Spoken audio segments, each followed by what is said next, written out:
Welcome to Analyst Talk with Jason Elder. It's like coffee with an analyst, or it could be whiskey with an analyst reading a spreadsheet, linking crime events, identifying a series, and getting the latest scoop on association news and training. So please don't beat that analyst and join us as we define the law enforcement analysis profession one episode at a time. Thank you for joining me. I hope many aspects of your life are progressing. My name is Jason Elder, and today our guest has 12 years of law enforcement analysis experience, most of which as an FBI analyst. He got his PhD from Capella University in public safety. He holds a master's in intelligence studies from American Military University. He is an intel analyst turned instructor, here to talk about, among other things, educating analysts and public speaking. Please welcome Dr. Charles Russo. Charles, how are we doing? Hello. Thank you so much, Jason, for having me. Yes, it's good to have you here. I'm looking forward to a couple of these topics. As we were talking in the prep call, educating analysts and public speaking are a couple of my pet peeves / soapboxes that I rant about on this podcast. So I'm looking forward to getting your perspective on both those topics. Great, and I'd love to be able to talk more about it for this episode. All right. So how did you discover the law enforcement analysis profession? How did I discover it? I stumbled on it. My career in intelligence as a whole spans greater than 3 decades, but primarily looking just at, say, law enforcement. Yeah, just about 12 years. And it really, the climax of that was working within the Federal Bureau of Investigation as an intelligence analyst. But early on, I actually, through my military experience, had started out, one of my very first intelligence specialist jobs was with Naval Criminal Investigative Service. Now, Naval Criminal Investigative Service, the same day I checked on board, they changed their name from Naval Investigative Service to now the famous NCIS. And that right there was a first taste of really military intelligence was really good. But this is where I do have to digress and say it's just not military intelligence. We had to look at trends and patterns pursuant to, back then it was anti-terrorism, it was force protection and safety of Navy assets. But we were also the ones people called for fraud, waste, abuse, counterintelligence, espionage. So unbeknownst to me at the time as a young sailor, I was already doing that. And then, yes, fast forward on into 20-something years past that, jump into the FBI, where I started out doing everything from collection management, complex financial crimes like mortgage fraud, healthcare fraud, but even some counterterrorism. Yeah. So the next time you tell that story, you need to say you are the reason the NCIS was born. Oh, I wish. I mean, that's the great thing about NCIS. At the time in the early to mid 90s when I was there, was Harrison Ford showed up with his production crew just before Patriot Games was set to be released. Steven Seagal with Under Siege, that production. So we got to meet those actors and actresses and to be a significant part of the ground floor of federal law enforcement changing was huge. And back then it was just the Anti-Terrorism Alert Center. But after 9/11, it changed its name to, again, the now famous Multi-Threat Analysis Center. So if you look in the movie Under Siege, when the admiral is talking in this analytics command center, on the wall, you'll just see the letters ATAC, which they loved when they came to our offices and said, we like this whole attack. And it's like, well, it's the ATAC, but you can't prove to Hollywood what they want to change. But again, I mean, as it kind of really, as a young sailor, really kind of mesmerized me of what kind of a job we really had to do, the impact that we had. Yeah. So what does Hollywood and maybe those even outside of NCIS get right about NCIS when they're describing it? Absolutely nothing. I mean, again, this is my humble opinion, and yes, I have watched a lot of the NCISs that have, gosh, promulgated throughout the last couple of almost 2 decades.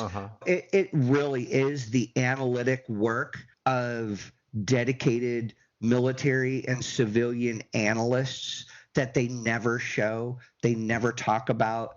You don't really have an Abby if you think you don't have that ready access to a coroner or medical examiner, or even that they're up in Washington D.C. and they've got to get to Pascagoula, Mississippi, and they show them within an hour, and it's just like, no, there's no helipad, no jet that they get on.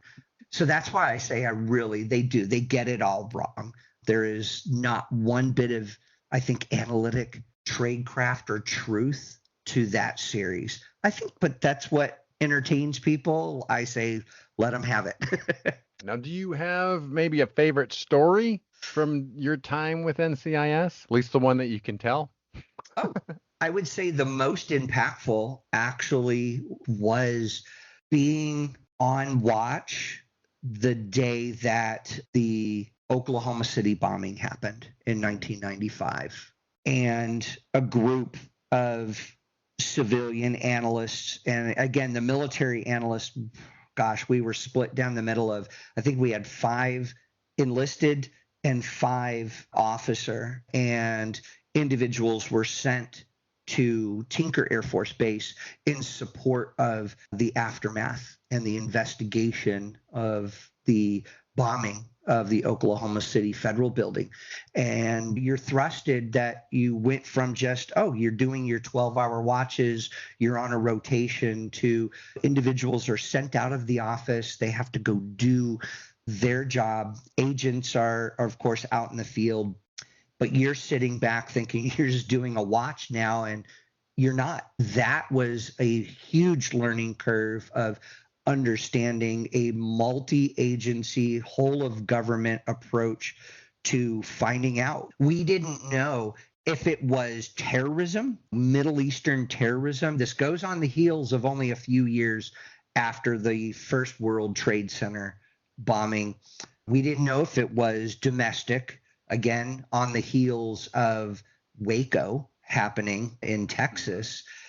So I think having to be going from your just sole job is to read message traffic and see if there's any threats posed to U.S. Navy assets worldwide, to, okay, the FBI is in charge of this terrorism task force, and back at base, we're just having to shift through who could have done this. Do we see anything in our message traffic and such? So that to me was the beginning of being thrusted again as a 25-year-old individual with very limited scope of being an intelligence specialist, that this is all of a sudden something real world. And it really taught me a lot.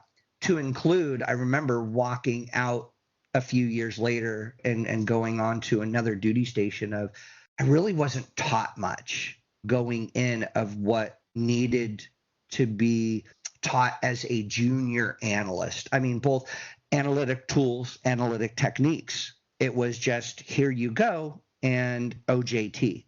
I mean, you've probably seen that throughout your whole career, and I think that's where we both say it's a pet peeve of ours, that we just don't think real training and education is given to junior analysts. Yeah. In terms of the military, there's more writings to go through. And maybe I'm putting too much into that, but I feel that in terms of what an analyst has in front of them, military-wise, the amount of reports that are written, or the amount of information that they can go through that's at their disposal, is way more vast than I think at a normal police department.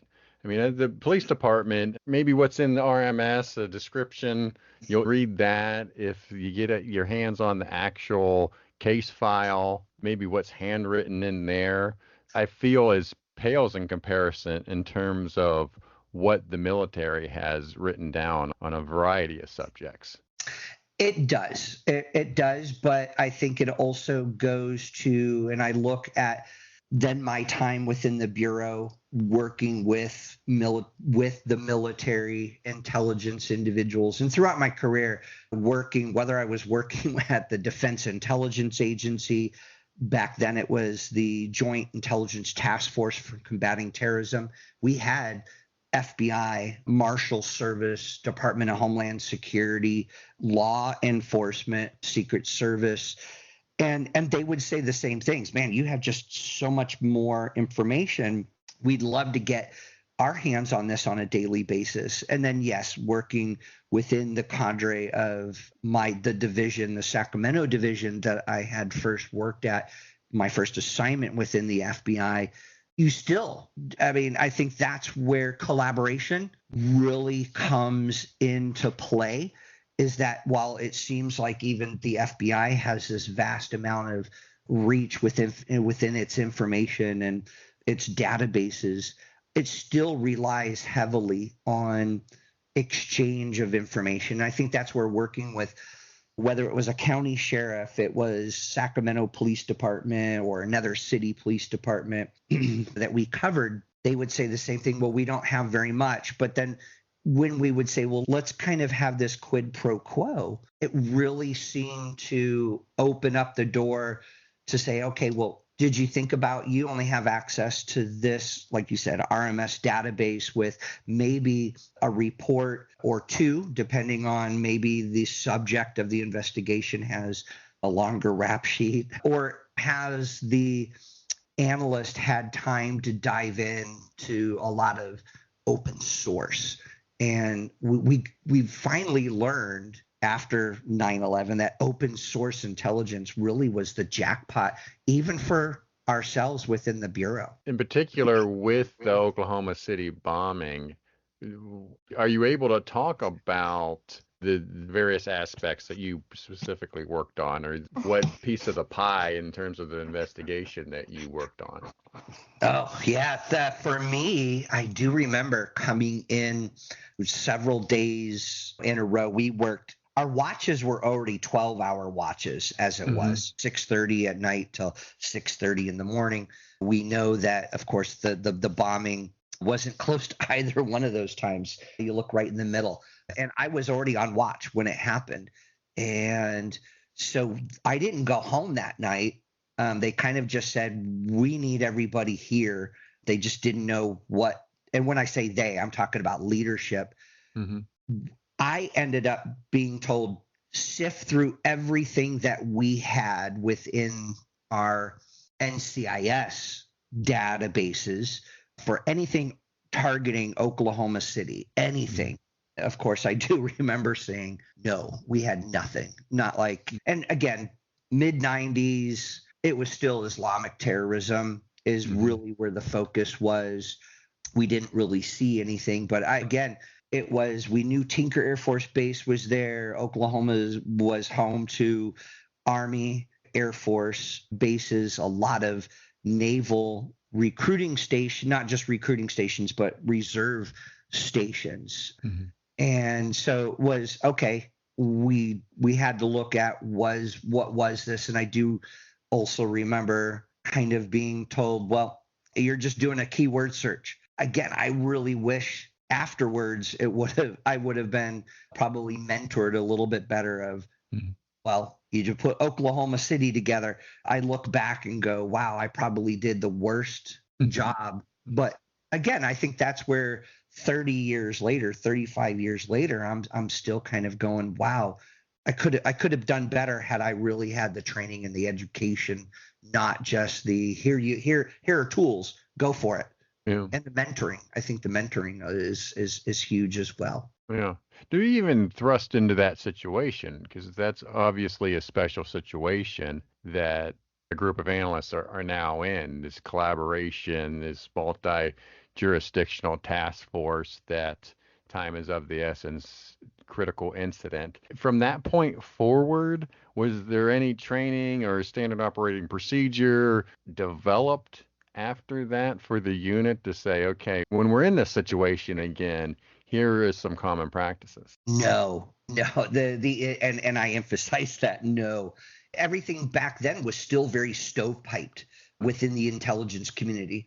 It was a federal building. I don't think I ever talked to an FBI agent or an analyst. They did have technically analysts back in the 90s within the FBI, but they were not to the level of what they would have been after the events of September 11, 2001. And no, there was no after action. I do remember the pats on the back, and then somewhere I do have a certificate saying good job on this task because I worked overtime and extra jobs, but there was nothing in our SOPs that ever changed sitting down, because that was I left late 1996. I rotated out of that job. And you think April 1995, that gave more than enough time, but we never saw anything different on how we engaged our job, how we did our analysis, or even how we searched or maintained records to that. And to me is disheartening even to this day. So let's fast forward a little bit. I do want to talk about the transition from the military to the FBI. As you look back on that time, because this is about 2010, by that point in time, you're seasoned. You've been doing the military intelligence for a while, but now you transition to the FBI. So talk about that, just thinking back now, that transition and how they were similar and different, those two environments. Oh, yeah, it was. I was at the Defense Intelligence Agency as a contractor of all things, doing collection management. It was counterterrorism, and that was a collaborative environment. We worked with agency, we worked with bureau. Doing collection management, my whole job was looking at where are our sources? Do we have confidential human sources? What are our assets telling us? That really did catapult me into getting hired to the FBI. And my supervisor was an SIA, supervisory intel analyst. And so he brought me out to Sacramento, and that was my very first position, was collection management. And in doing so, the collection management school run by the Bureau was top notch. It was what I already kind of knew from collection management within the military intelligence and the agency, as well as the Bureau. So you really felt like it was seamless. It gave great perspective to work within the federal law enforcement. But now of course, your Title 18, Title 10 duties kind of change, because now your sources can't really be the bad guys. Where within military, we could look at a bad guy to be our source, but you can't really have that as within the Bureau. Really, really bad guys. They can't do things wrong. And I really felt that the training, the education that we got to do the collection management job was really good. But again, also drawing from back then, already having 20 years experience behind me and all the lessons learned. You still don't know what you don't know, but at the same time, I could bring in what I did and then transition to do more complex financial crimes that were very specific to crime analysis. I mean, we're looking at fraud, of whether it was identity theft, credit card fraud, bank fraud, mortgage fraud, healthcare fraud. I applaud the Bureau and the DOJ within the last couple of weeks having one of their biggest healthcare fraud busts ever. I mean, it's congressionally mandated to do healthcare fraud. It gets paid low attention by anybody else to include states. But the training, the education that they put into, I almost felt like I could have gone to any of the healthcare insurance companies after the Bureau background and been an investigator because I also knew the codes for all the healthcare to see whether they were bundling or unbundling, and how they gave you access to the databases. And this is where I would say even state law enforcement with, say, their elder abuse and their healthcare fraud had even better databases than the Bureau. So I always just didn't take that point of view or perspective that, hey, here was the Bureau being always looked at as the pinnacle of law enforcement. But hey, we also didn't have to look at some of this stuff very specific as much as the state or the local law enforcement. And so I think that paired very well with my background for a while as well. Yeah, you talked a little bit about the data and some of the aspects of the day-to-day. It seems like you're spread pretty thin, right? Oh, wow. Within the division, we had 4 white-collar crime squads. On each squad, you had 1 to 2 analysts. They ranged anywhere between a GS9 to a 12 or sometimes even a 13. You had 5 to 8 agents on your squad. You also had the forensic specialists who are the accounting forensics. You had 2 or 3 of them, which really worked towards our advantage of having such big caseloads, because not only we had our agents looking for, yes, building cases, but disruptions. They had to also look for always building their confidential human source repository, if you will. And we had to help with that as well. I loved that back then that Director Comey really felt that intelligence analysts, and he said it, were agents without guns. He really wanted to push that envelope because we knew we had light resources. So day to day was, yeah, you were coming in and luckily we had systems that you could build queries. So you weren't just kind of at will repunching in yesterday's search parameters. You were building these searches, building it on cases, anything new, and it would alert you, which I think in an automated system was wonderful. Had we not had that, I could imagine going back to the way it was in the 1990s of you were either plugging in 5 1/4 inch floppy disks, 3 1/2 inch little disks, and they were numbered or they were categorized, and you kind of had to do your word search that way. These were big servers. You could, at a whim, email another analyst at another location within the case and say, hey, there was definitely better collaborative efforts. It was a whole team effort, even local law enforcement getting to know detectives, and then being able to can we talk to the analysts? Being part of course, in Sacramento division, we had the Homeland Security, their crime analysis center. So it was local sheriff, local police departments had crime analysts, and being able to get to know them really and their job, because again, what was an FBI analyst? How different was that from, say, a crime analyst? And you kind of go, okay, well, it's different, but it's not. We still had to sit down and a lot of times do that collaboration. And when I use the word collaboration, I do mean to encompass everything from just talking about a case. What do you need from us and what do we need from you? It was a quid pro quo. And I felt like that was really, and we're talking, 2010 through pretty much by that point, late 2014, I really learned a lot from the crime analysts as well. So that really helped me in doing my job better, because I may have been looking at the strategic aspect of a case, whereas the crime analyst was looking more tactical, even sometimes operational. FBI analysts weren't really getting into those two. Not until maybe about 10 years ago, the FBI at Quantico changed up its basic intelligence analyst training.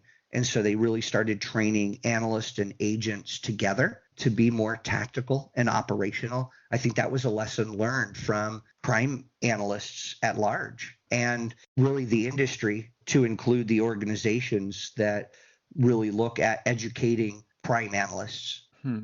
Never really thought about there being this divide between FBI agent and FBI analyst. You often hear it at police departments, the idea of civilian versus sworn. But this is really the first time I'm really thinking about it in this way in terms of the FBI. Yeah, again, I think when Director Comey came in, he tried to really shift a paradigm on that. I look at it, this is me, is that agents, because agents will do undercover work, you kind of do the parallel to military, whereas the intelligence analyst, the intelligence specialist is the enlisted, is the civilian.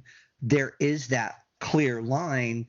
But again, Director Comey, I felt really, and of course the leadership, that's where I did see even colleagues that were intelligence analysts and supervisory intelligence analysts go and move to headquarters levels. I mean, I have names that I won't name that are assistant directors, associate directors of the FBI that when we started out, we were GS 13s and 14s, and they moved up into the 15 level, and they help bridge that divide, I think, because now you have agents who understand what intelligence analysis is, and they do it too, but they still look to us, the analyst, as the expert of, well, you put it together. I'll fill out the 302, and you're going to do your work in putting together an assessment, a study, a bulletin, because you're going to tell us the so what for. You're going to help us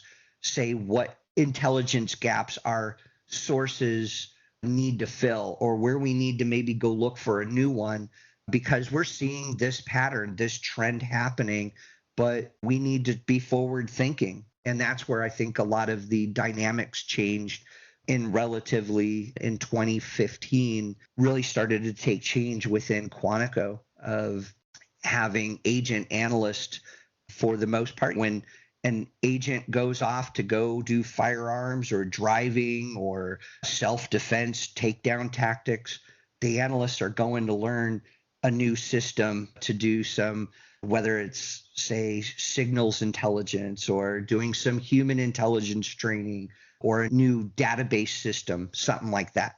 I'm really glad to hear you say civilians working their way up into leadership positions, especially at the executive level.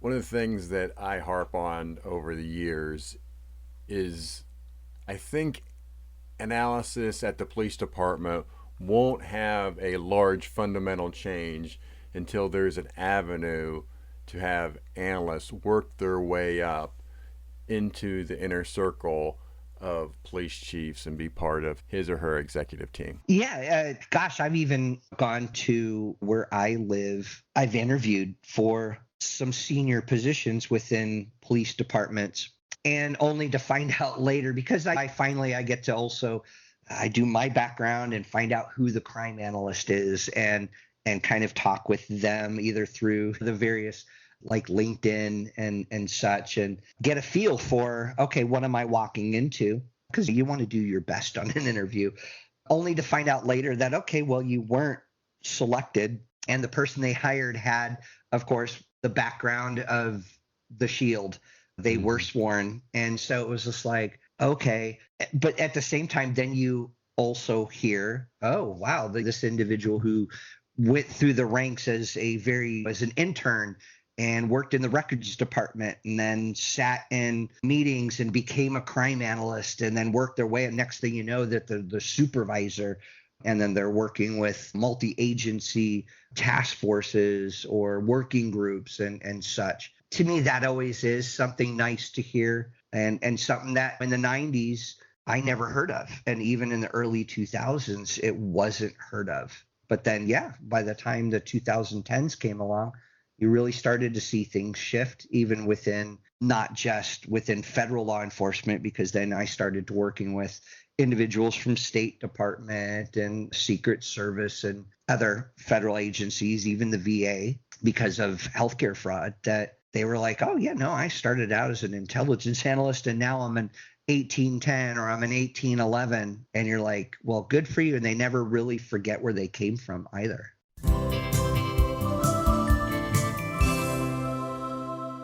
Hello, this is Joshua Todd, U.S. Border Patrol, Buffalo Sector Intelligence at Wellesley Island Station. And I'd like you to remember that numbers on the page are reflective of the humans that we serve. We've had a recent report of an overdose in the county, and we discussed it at a local meeting. And then later that day, I went to the barber and got a haircut, and the woman was visibly distraught. And we got to chatting, and it was actually her son that overdosed and passed away that last week. So while we do a lot of reports and they are numbers on the spreadsheet, they end up reflecting the humans that we do serve. Hi, this is Scott Eicher, and I am a retired FBI agent. And I just wanted to point out that FBI agents are people too. I always get that question of, what did you do in the FBI, and can you tell me, or do you have to kill me? Or if I ask questions, are you going to put me on a watch list?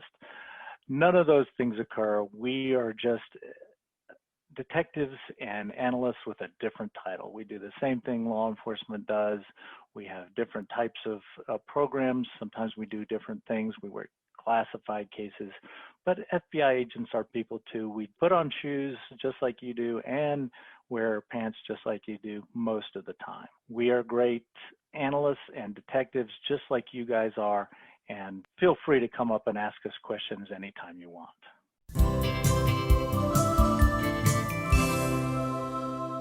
This brings us to your analyst badge story. And for those that may be new to the show, the analyst badge story is a career-defining case or project. And for you, we're still with the FBI. It's around 2013, 2014, and you get assigned an insurance fraud case with a Russian auto rink.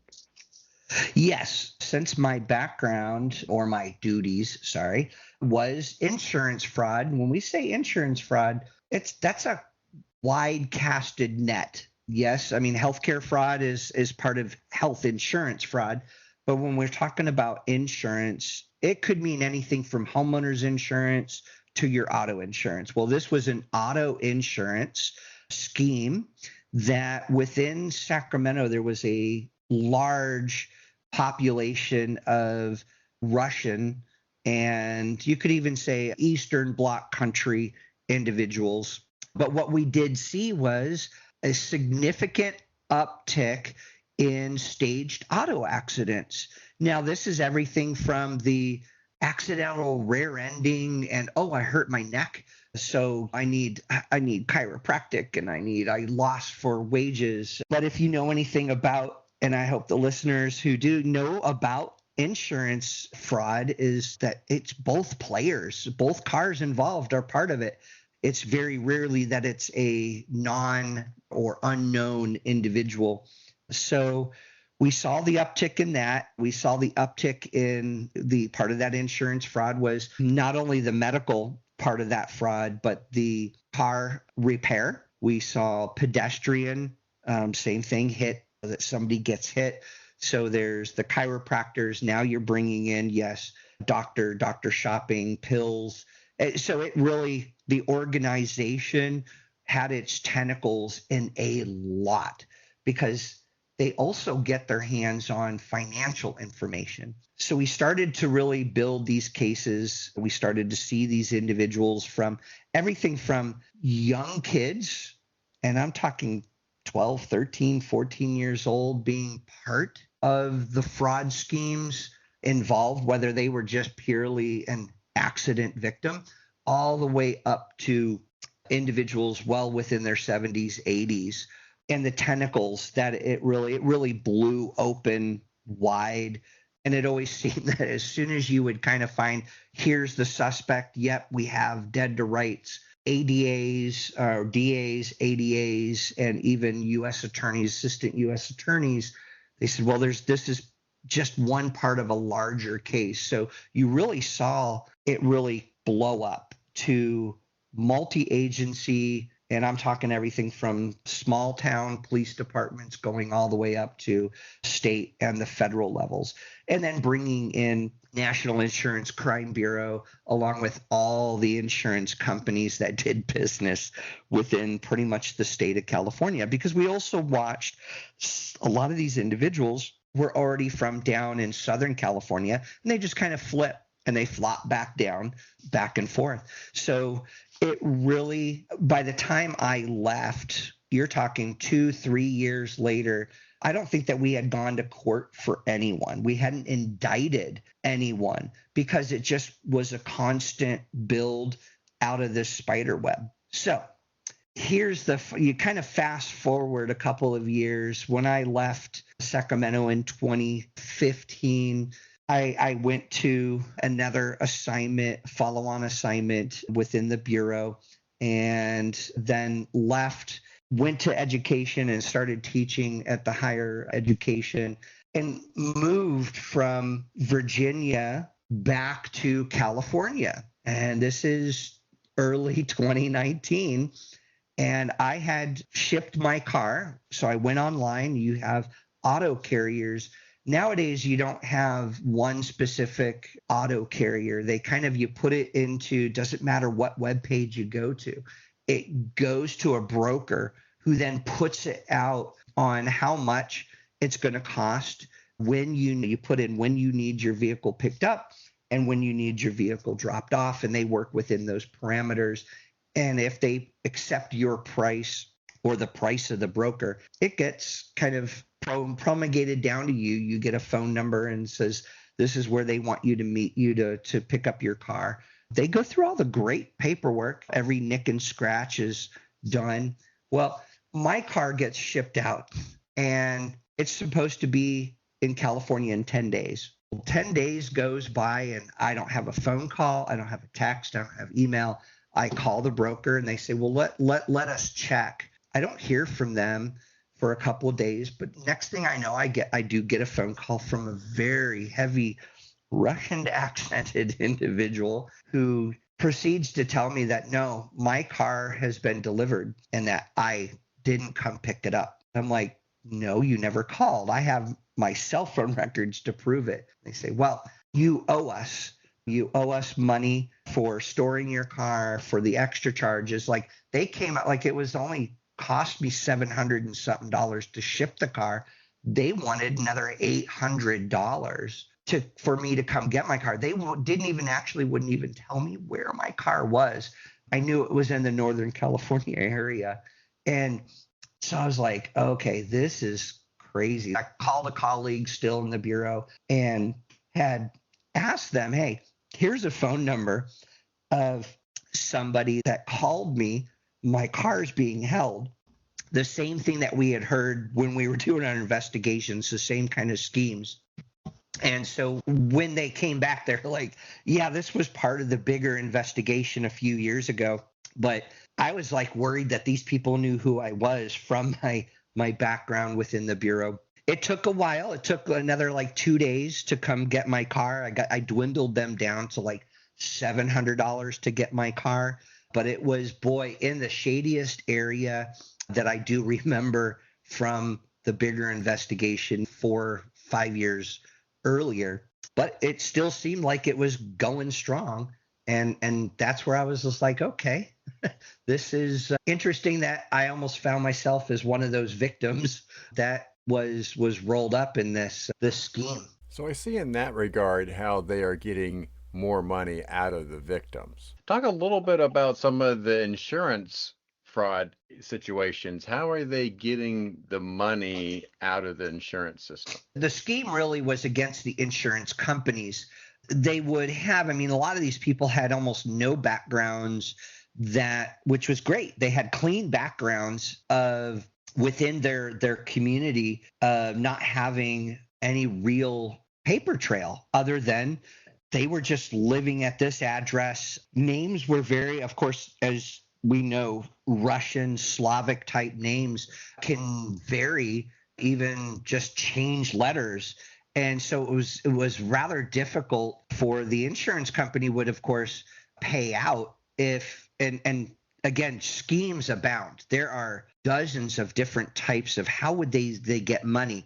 You have victim and you have perpetrator. The perpetrator technically would say back end a car in front of them. And of course, you know that it would be technically their fault.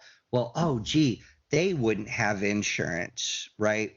But you have passenger in the victim's car. So not only is the victim who has insurance, who, by the way, just bought insurance in the last 2 or 3 days, even the passenger would sue if the perpetrator, now there are times that they did and sometimes they didn't have insurance, that they would sue both parties for insurance, and they would just want a check. Now you think a check could be, well, I just want a check to go to the chiropractor, and it may take them, well, they may go see and say they're going to go see a specific chiropractor who is in on the scheme, who says, well, I'm going to bill for all these 20 sessions of chiropractic work, and yet the injured person wasn't really injured and wasn't ever needing chiropractic. So the chiropractor would make money as well off of the insurance company. If they needed pain pills, we found doctors who were in on the prescription writing. So you see the spider web. Now, the victim passenger may have only gotten $2,000 check written straight out to them, but you think of all the other money going out to everybody else. And so this is where the insurance companies were kind of scammed out of tens of thousands of dollars. And this is done on a daily basis, 2 and 3 times. And it doesn't matter how many times, it's going on 24/7, 365. And if they think of one way that a loophole is closed, they're going to think of a new loophole to exploit. And that's exactly what they were doing. And it just didn't stop. It was also slip and falls, anything that with insurance attached to it, like at apartment complexes, things would be staged as well. So that's how you end up with the money comes from these insurance companies. Yeah. And even further, if you think they went on to SSDI, so it became federal, Social Security insurance fraud, especially if you had insurance companies. Now you have documentation from a chiropractor and a doctor, and that these people can't work. This is where, like California state the compensation, I was a driver on the job too. Oh, gee, now I'm going to sue my employer and my employer's insurance as well. And so you could see how the monetary value would balloon up and even end up with federal side. Yeah. But you said there wasn't any cases closed that you worked on. So of all that information that was being gathered, all the cases that were being worked on, it seems like there wasn't really a dent being put into the problem. Well, again, I think because the Bureau and Department of Justice, we're looking for how can we head off the biggest. We would try to do a lot of disruptions, meaning we would try to shut down some of, say, the shady characters like doctors, nurses, home health aid type stuff. You would want to shut it down and disrupt them or mitigate them, but you wanted to find out what's the biggest bang for your buck. There was never a time that I felt like, okay, we're just stringing the public is the taxpayers losing all this money to fraud, and are we just letting it go? No, we weren't. It was, we didn't want to blow a case. You always wanted to try to find out who was really the big person, the brains behind this. How could you shut it down all at one time? We did have the onesies and twosies, but we were always trying to flip somebody to become an informant, some kind of human source for us, or could get us more information so you could bring bigger charges so they would stick. So that's why if you look at what Department of Justice puts out on their daily, if you look at the fraud cases, they say multi-year investigation. And yeah, being 3, 4, 5 years in an investigation, unless there was some human harm. Like we never let sex trafficking anything, innocent images, child pornography, we wouldn't let those things go on that long because it wasn't a financial crime. Financial crimes are looked at a little bit differently because we want to shut down as much of, say, bank accounts. And so and try to close loopholes. That's where we would work with. And I remember being in a lot of meetings with NICB and companies like Esurance and Progressive, State Farm, the General, looking at how can you change some of these rules that you have. And this is where I will understand how the insurance industry has their investigators, their analysts as well, because they tried to stop the bleeding before it happens. But when the bleeding's happening, how do we really stop it once and for all? Or how do we recoup? That was a lot of big things too, is where's this money going into what assets? That's where they would put a lot of things were into assets. So houses, cars, things that we could seize that you could get pennies on a dollar for later through auction and all that, but we'd still be able to seize it later. All right. So moving on, I mentioned your intro, you get your PhD. So what made you think I need to go out and get a PhD? Anybody wanting to go for a PhD, it's got to be personal motivation. So during my time within the intelligence community, coming out of the military, they really didn't push education while you were in the military. So it wasn't until after 9/11 that I actually started a bachelor's and then, an associate's, a bachelor's. And then when I got to the Bureau pushed, hey, higher education. Not only do we have, certification programs, but we have where we want you to be highly educated. But it's personal, right? Do it on your own time. You don't get to take a sabbatical. And it was while I was doing a lot of this complex financial crimes, I started my PhD 2013 because I felt like I really needed to dive into the theoretical world of understanding analysis. Public safety seemed to me to be that catch-all for emergency management, homeland security, and criminal justice. And so it became that personal journey. And it really did help me formulate a lot of what ended up ultimately being my dissertation was on ethics. I really love philosophy, but ethics in law enforcement to me is near and dear to my heart. And it's doing the right thing while nobody else is looking. And I think that because within the Bureau motto, that whole integrity, the fidelity, the bravery aspect really hit home as well. So, yeah, I kind of ended up going for my PhD while I was at the Bureau. Had to leave the Bureau in order to finish my research. Went into teaching at Canton up in upstate New York at their criminal justice program. They had a homeland security program, and it was the perfect place for me to be able to do my on-campus research of how ethical students really thought they were. And it was pitting against criminal justice students in an undergraduate degree program against all other students in undergraduate programs. So being at a campus really helped out as well. So what did you conclude? By a narrow margin, criminal justice students are more ethical. I used a morals dilemma test and which I thought was really good. But my null hypothesis my hypothesis was that criminal justice students were not as ethical because we always get this feeling of I know stuff and I'm an authority. And so we also know people feel like when they get in these positions of authority or power, they might not necessarily act as ethical, even though they're expected to be a role model for society. And I always felt like students when I was teaching, because by that time I'd already had been teaching a few years online, and I always felt like my criminal justice students got caught doing academic violations more than other students. So that's why I kind of came out with that. I'm like, do you feel just because you're in a criminal justice field or going into that you're able to get away with things that other people are not? But hey, no, my research concluded that they are more ethical. Well, that's good to know. Yeah.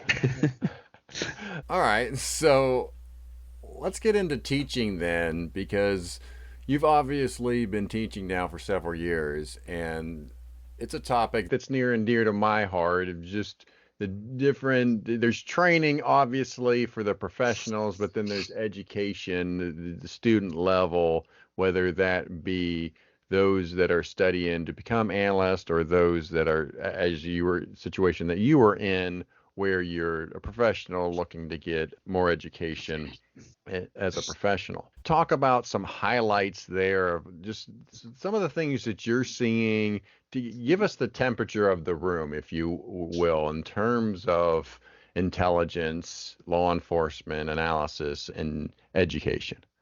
Okay.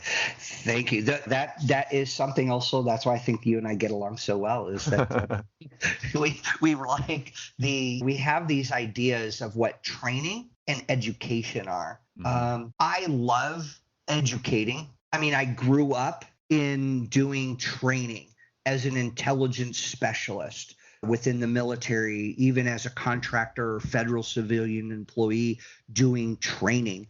And that whole idea of death by PowerPoint, we're going to all sit you in a room. We're going to give you a lot of great information. Even if they say we're going to do some interaction, to me, it's here is, and for analysts, it's a lot of, I would say, buttonology. I love the word buttonology of, we've got I2 Analyst Notebook, and we're going to sit you in for an 8-hour course of, we're going to teach you for the next couple of days how to do this program. We're going to teach you the buttons and how to do visual analysis, or we're going to do GIS as retraining. And so it's all buttonology. There is, of course, I know there's a lot of great programs, training programs or training courses out there that do teach the hands-on, we're going to do the scenario. But I think because training is a more confined, limited to not only how many people, but the time. And so you have to have iterations or sessions, so on and so forth. And we can do this now all by video, or by its extension, all on, like, say, Zoom classes, webinars. But I think the teaching aspect is where I really wanted to say, I get the time to dive deep. So do the students. And critical thinking, to me, is part of that education. I know to some people it's not, but I really force the issue with my students in my classes that, yep, you have discussion prompts, you have essays or research papers or presentations, but I want to hear the so what for. I want to push that student to go, okay, so you answered the question, and gosh, today, forbid, a generative AI is used, but I really force that issue of, well, then how did you come up with that answer? Why did you come up with that answer? How are you putting your whole substantiation behind that answer, but with what? What facts? How did you limit, mitigate, preempt your assumptions? You go through the long list of structured analytic techniques, but I love getting not just in the conceptual, but that theoretical aspect of structured analytic techniques. So are we going to really use them? I mean, they're great books, and the authors, great individuals within the intelligence community, but I have to try to force it with students. Give me that so what for? And I think within education, we get to mold that. We get to model it and mold that.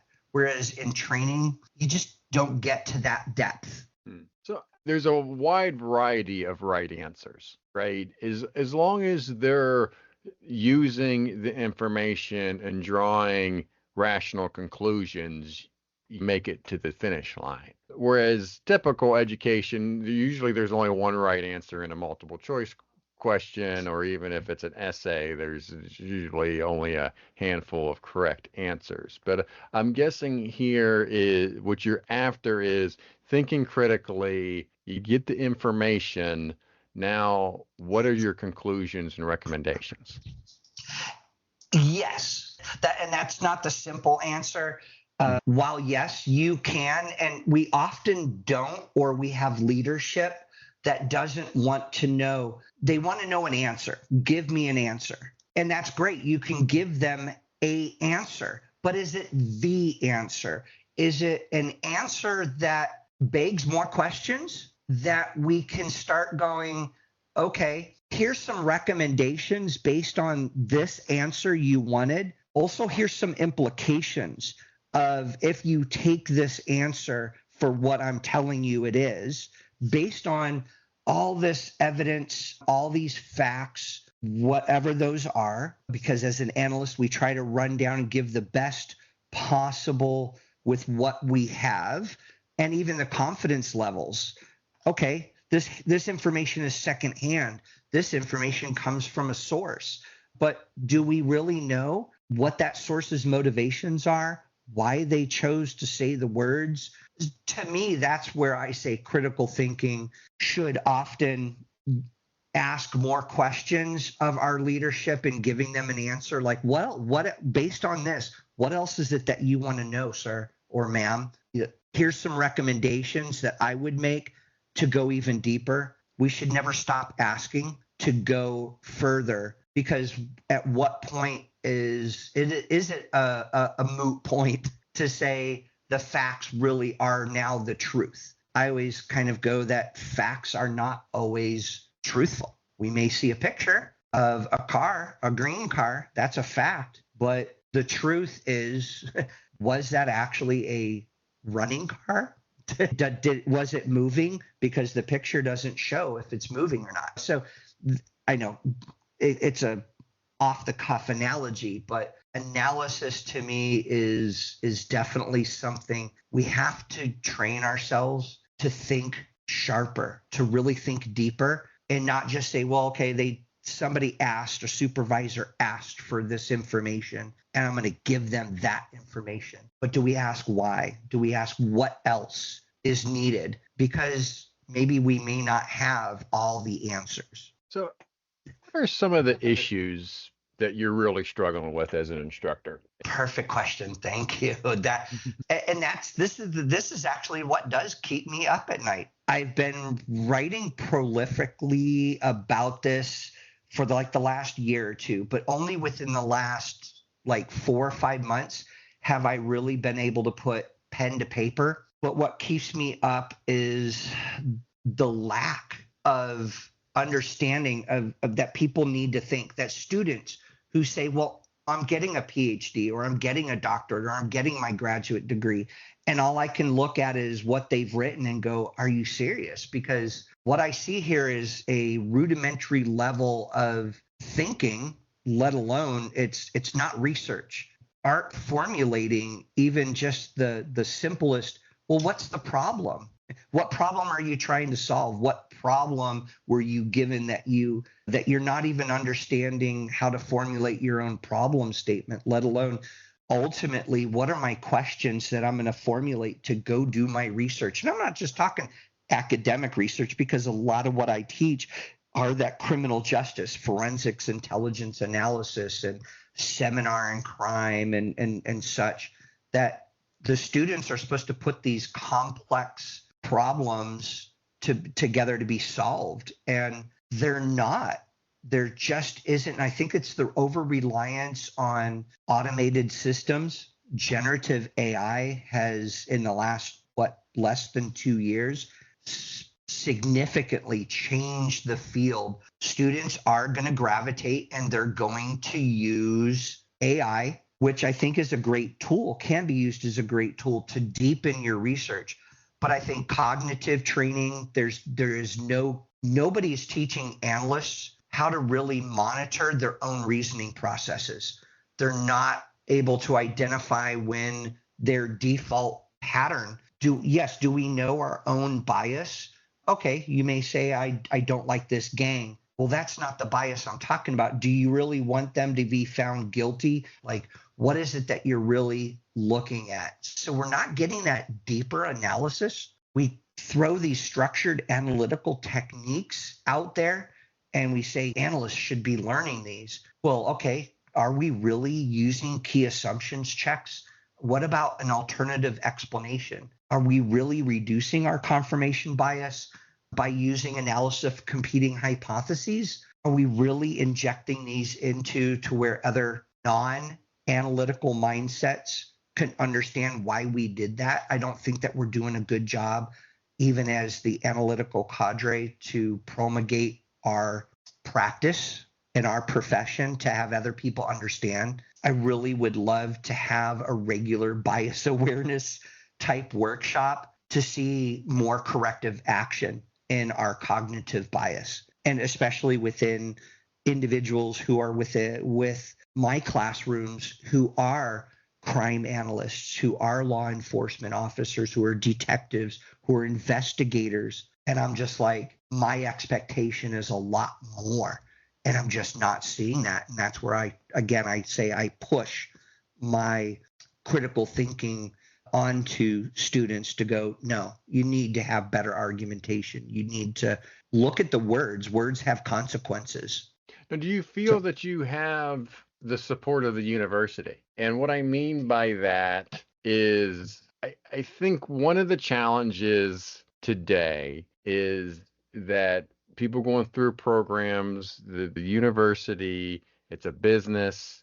They don't want to be in the business of people not completing degree. They want to be this school where, hey, we have this high success rate, we have this high graduation rate, and if you have Dr. Russo holding people back because his standards are higher than the university's, we can't have that. And I'm being a little facetious there, but you see the table that I'm setting. I'm curious what kind of support you're getting from the universities that you're teaching on. I have not one complaint with one university that I currently am affiliated with. I get support from everything from my students. Now, that's not to say you have the detractor, right? The one or two students who, worst professor ever, pushed me and gave me bad grades. I think you're always going to have that, because that says more about them as an individual student and as an academic than it does about me. And I would say that I'm also doing my job if I'm getting those as well. I have a lot more empathy for students in the last 2 years. I've had kind of this mind shift because I went from where I felt like universities were pushing individuals through and not giving the tools to where I would say, yes, in the last 2 years, my thought process pushing that, okay, I've identified you lack the critical thinking skills. What is it? I want to meet students where they're at. And in doing so, I've gotten accolades from my leadership. I've definitely been more empathetic on the emotional and psychological sides of my students. I check in with them like, hey, I see you're struggling. I know I'm pushing, but let me know if you've got stuff going on. They definitely gravitate towards that. There was a time, I think, in the mid 2000, I would say 2005 through 2015, that you did see, and I was part of where I did push back on that. Hey, the student would appeal the grade that I would fail them, and somebody after the course ended would give them at least a barely passing grade. But I haven't seen that in a decade, to be honest with you. But I feel like that's because I've been able to temper. I know what I've got to get through and what these students have got to get through and what the expectation from both the university and the leadership. They've got my back for the most part, especially though when it comes to academic performance. The eyes of the accreditation are there as well. What are you hearing from the students? Some of the student perspectives of like what they're dealing with or what their expectations are as they're going through your classes and how that's going to translate to the professional world? So what I hear when I speak to students, and I do ask them on a regular basis, mostly one-on-one, but for a large part of the university affiliations, we have live collaboration sessions rolled in that we have to have them like once every 3 weeks or once a week, depending on the university. but then I also hold office hours, or I have an open door policy, and students love that. Even though they are an online environment, they still want that. We want to see your face, even if it's on a recording. So I do a lot more videos. I do short type videos through YouTube on subject matter, which are like 60 seconds long. And then I really hear from them that they don't like the download my paper and rip it up with track changes as much as if I were to do an audio or video recording of going through their paper, which a lot of the platforms now have, whether it's Canvas or Blackboard, Moodle. You can do an audio or a video recording in the grade book. And there's times that I've done that of, hey, Joe, great, I'm going to do a review of your paper. They come back with, wow, that really helped me more than doing a track change of your title wasn't bold according to APA.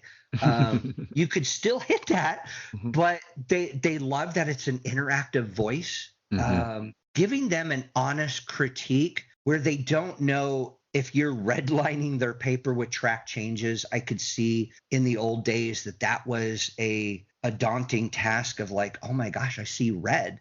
But I think it brings that closeness again to a professor, between a professor and a student.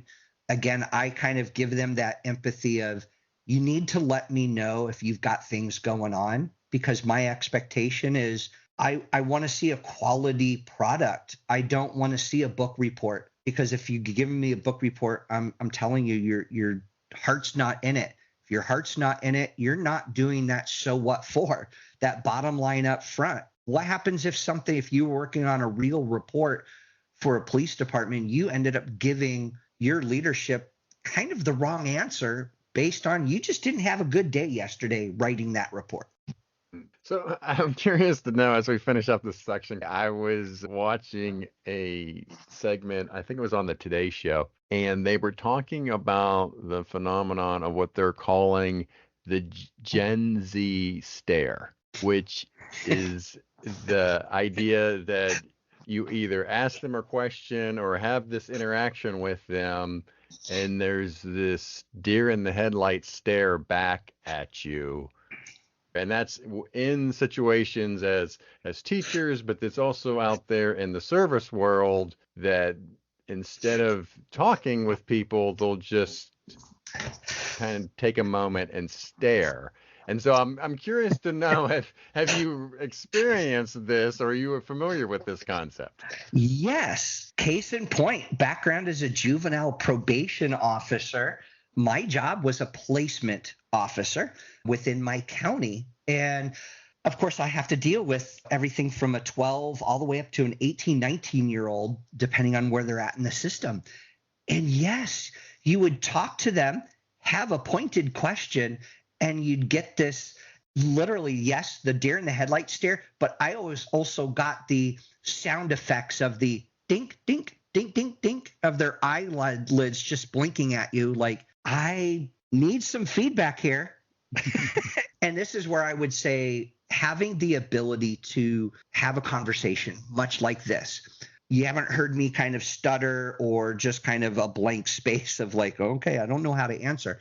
There is an art and a science to speaking, to having the ability to have a conversation.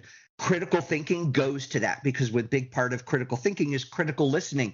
And Gen Z individuals seem to be disconnected from both. They don't know how to listen. They don't know how to think. So the processing, how do I get, as an individual who's 50 something years old, yes, I'm going to date myself here if I hadn't already, when we're talking about the 1990s, but having a white Caucasian male in his 50s, how do I connect with an individual who's 14, 15 years old, who obviously has some trauma, may have environmental, personal, mental health issues? How do I get them to talk to me without that deer in the headlight? I recently had that in ordering food at a counter of an individual that I said something back to kind of in jest of, they're like, hi, how can I help you today? I said, well, you can help by taking my order and you're going to do it really wonderfully. I know. And they're just like, they didn't know how to react. And being able to still have a conversation and stimulate some kind of response is a significant part of that we do need to study. We do need to study on how our body movements, our facial expressions, the words we use, the tone we use with especially Gen Z is something that we have to practice, just like we would with, say, briefing. Your body movement, you just can't stand up there like Ben Stein. If you don't know who Ben Stein from Ferris Bueller, yep, dating myself to an 80s person. But you when just Ben can't. Stein's money. Yeah, exactly. Or just saying just the facts, only the facts, and here you go. But in order to communicate, I think that not only speaking, listening, thinking is a significant part of that communication. And yes, public speaking, we've got to have better practice at it. I think you hear 9 out of 10 people will say, nope, you're not getting me on camera because I'll freeze up. I'm nervous. And you're like, you're looking at a screen. You're not talking to 1,000 people, even though 1 million people may hear this. But these are also the same people who can do TikTok and Instagram. Yeah, I think one way, from my point of view, it's actually a good place to start from the fact that they are not instantly reacting. I remember growing up, teachers would be on me about my ums and my uhs, and I used to use that as a way to allow me to think. I'm an introvert. It takes me normally longer than most to think of the answer to the question and come up with a response and then respond. So that became my way of getting more time. And I've even the and that I just used right there. That's one of those connectors as I'm going through the podcast every week and editing.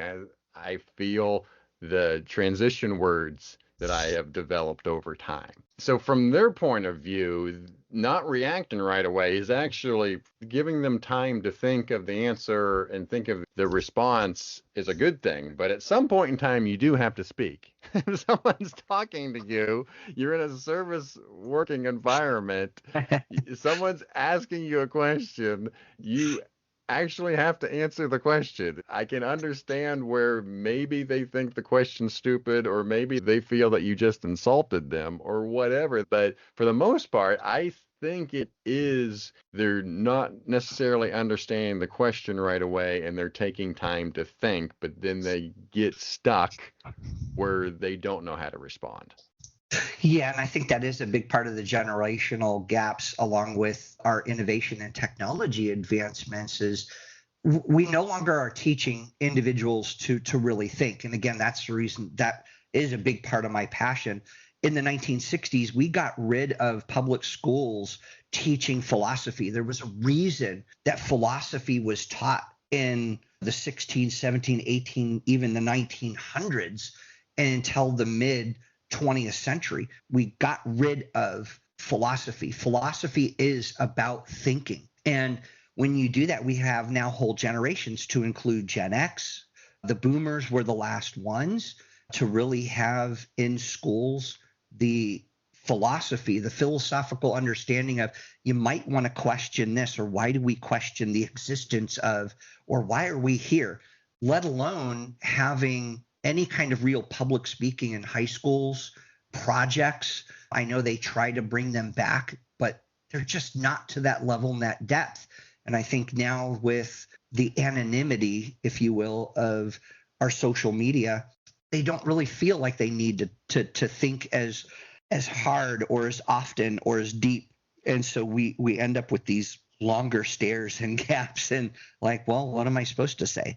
And yes, a couple of years ago, I even did a stint as a high school English literature teacher and literally had to teach 18th century, 19th century literature to these students who are 14 through 18, and really found that they had some of these issues, but really pushed for more getting up in front of the class and talking and asking questions of their thoughts to get them to critically think So I feel too that they are waiting out the situation. We are a society that is in a hurry and doesn't like silence. So if they don't respond right away, either in a customer service environment, the customer's probably just walking away, or if it's a teacher, maybe they're just going on to the next student. But I feel that it's a tactic in a way that it's worked over the years. It's worked, it seems like it's worked for a whole generation. Is that, well, I'm just going to sit here and stare, and the silence is going to be deafening, and that the person's not going to be patient enough to actually get a response, a verbal response out of the person. Yeah, then that's the jury is out with me on the exact reasonings of that reasons that these Gen Zers do this. I think also that they don't feel a lot of times that they necessarily owe you an answer either, or that people owe you an answer. So they just don't interact. It's just a complete shutdown. Yeah, it's fascinating. And thank you for not blaming COVID, because it seems like everybody wants to blame COVID for everything. Not that COVID didn't have an impact on our society, but it just seems like that's a convenient scapegoat, a convenient reason for everything that's might be a little off. Yes, of course. All right, let's move on to public speaking, thanks. As I mentioned, this is another one of those topics that is near to dear to my heart, and I know I have struggled with this. I struggled with this my whole life, actually, when I think back at it. I've talked many a time on this podcast about I was so anxious to talk to people. If I would have to call up my uncle to ask him a question, I'd have to rehearse it in order to do it. And to just call up someone and say, "Hi, this is Jason," gave me a lot of anxiety. I'd have to practice. And even professionally, getting up and talking with people and public speaking has been a challenge. This is definitely something that I feel analysts, while it's so important, speaking is going to be on every evaluation for a job. Every job announcement is going to talk about oral communication. And yet, what we've talked about, what we see is there's not a lot of training on public speaking. There's not a lot of effort put on public speaking, and yet it's so important. So you're keynote speaker. You obviously have gotten comfortable in front of a variety of audiences. So just give us, audience, some tips, tricks. What are you seeing? How can you help? Oh, yes. These days, there's a lot of call for public speakers, and it's on a variety of topics. People want to hear from somebody who is very confident in maybe a subject matter. Mine, I specifically look at, critical thinking, intelligence analysis. And when I say that, I look very specifically at analysis. So I can do everything from the critical thinking aspect to the report writing and academic. So practice, it starts small. If you do have the idea that, hey, I want to get out there and I have the option or the opportunity to talk at, your local chamber or Rotary Club, or you get a big conference, seize that, use that, even if it's just a call for papers and presenters. There's a lot of help out there on, you can say, take your choice, YouTube, and, how to be a better speaker. There's books on it as well. But really knowing your subject, of course, is going to always be part of that formula for success. You look at Tony Robbins, that he can stand up there for hours and talk on motivation and leadership and getting things done and organizing your life, because he has had a script in the past, but he no longer needs that.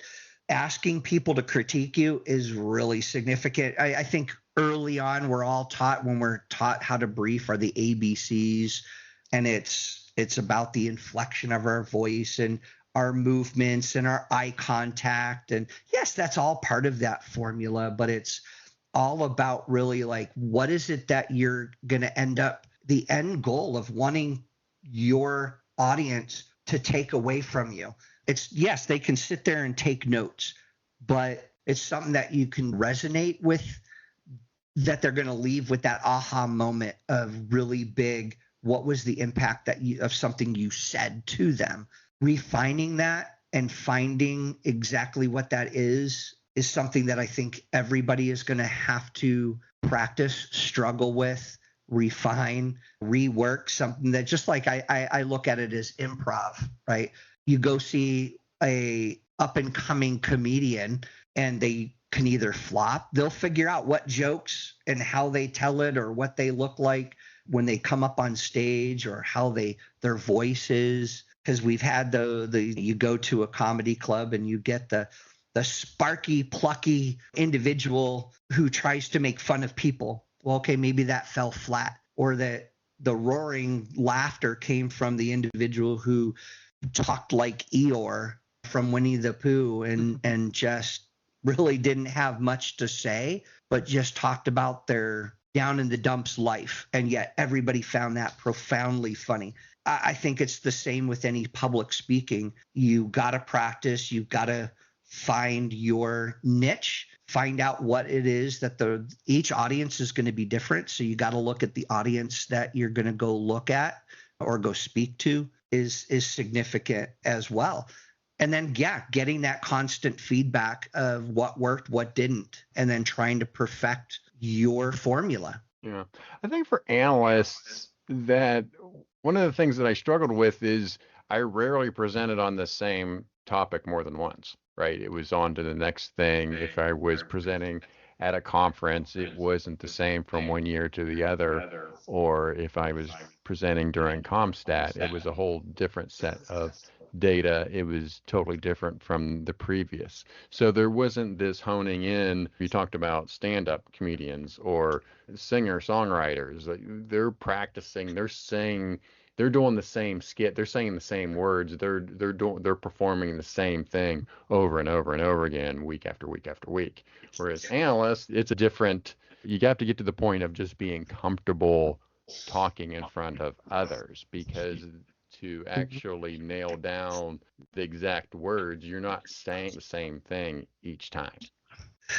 Yes, but I also look at it as we as analysts, when we know we're going to have to constantly stand up and brief, that is part of the practice. But we're also put into positions that we know the subject matter, meaning maybe we know our city. So if I'm an analyst, crime analyst within a city, I know my city. So saying street names or gang names or individuals, that's going to become very easy to me unless I'm new to it. Same thing with, I look at my time with the agency and with the bureau, that as I knew my target set, I knew my country or the organization. And so I didn't have those freeze up moments unless it was very new or specific to something I didn't have a purview on early on. My time when I was a briefer at the Defense Intelligence Agency, when I was working on Afghanistan right after 9/11, one of the J2s, the intelligence admiral, he loved playing what's called Stump the Chump. You would get these briefers who, very eloquent. Man, they knew their stuff. It just seemed like they sailed through their brief. They gave this awesome presentation that was so highly polished, and they had everything. They were able to amplify certain information with the inflection of their voice or their tone. But in the end, he would throw out a question that would be so easy that you should have gotten it. And that's where he would see them trip up, and he would know that, okay, in the future, I can't ask certain questions because, well, you should know that subject matter. That is your purview. Therefore, practice on a whole. Know your material, not just the day-to-day briefing material. But if you're comfortable in your overall target, and I get that it moves when we're analysts a little bit, but I think it's also the whole concept of we need to practice being in front of people and people asking us questions as well. So how about those that are out there that have never given a public speech and maybe even deathly afraid of it. What would your advice to them be? How you tease them out of their comfort zone? I say in this day and age, do a FaceTime, do some kind of video recording, even if it's just yourself. I know I hate looking back at my own videos. I do.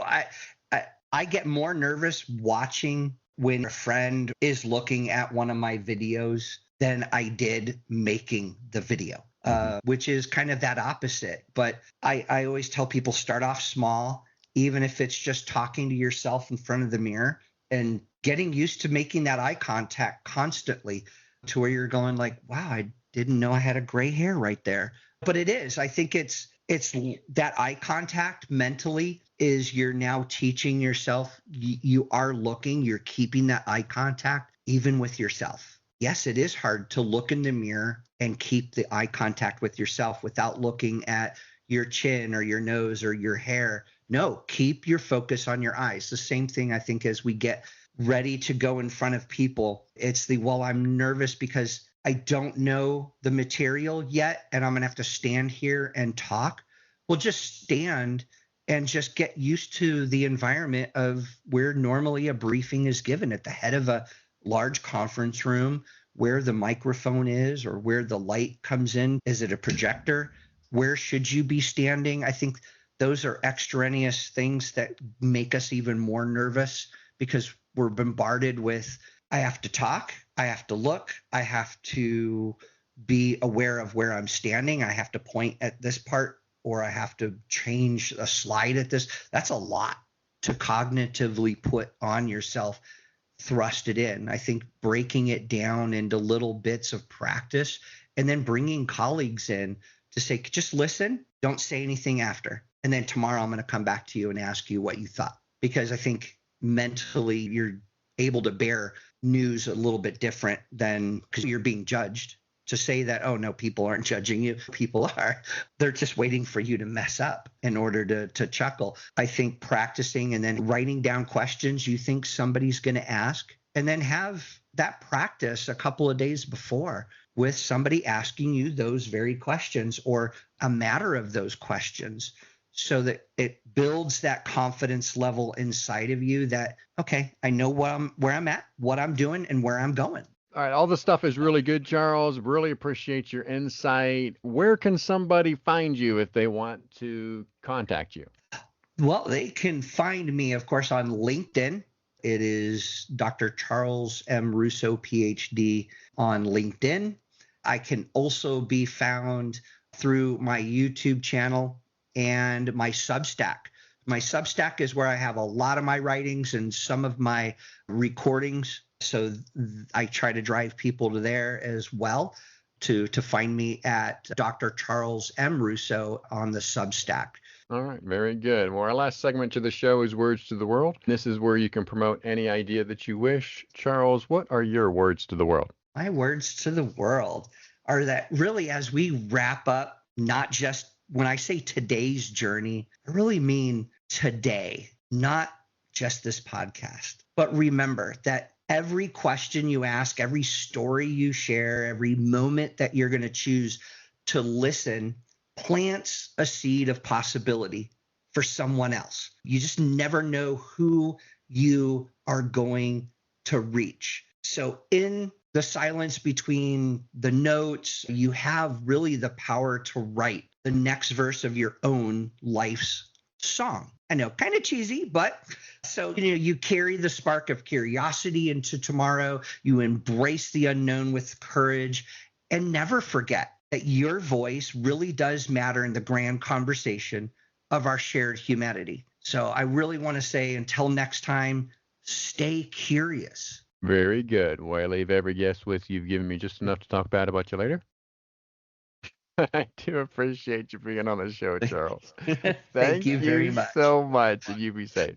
You too. Thank you for making it to the end of another episode of Analyst Talk with Jason Elder. You can show your support by sharing this and other episodes found on our website at www.leapodcasts.com. If you have a topic you would like us to cover or have a suggestion for our next guest, please send us an email at leapodcasts@gmail.com. Till next time, analysts, keep talking.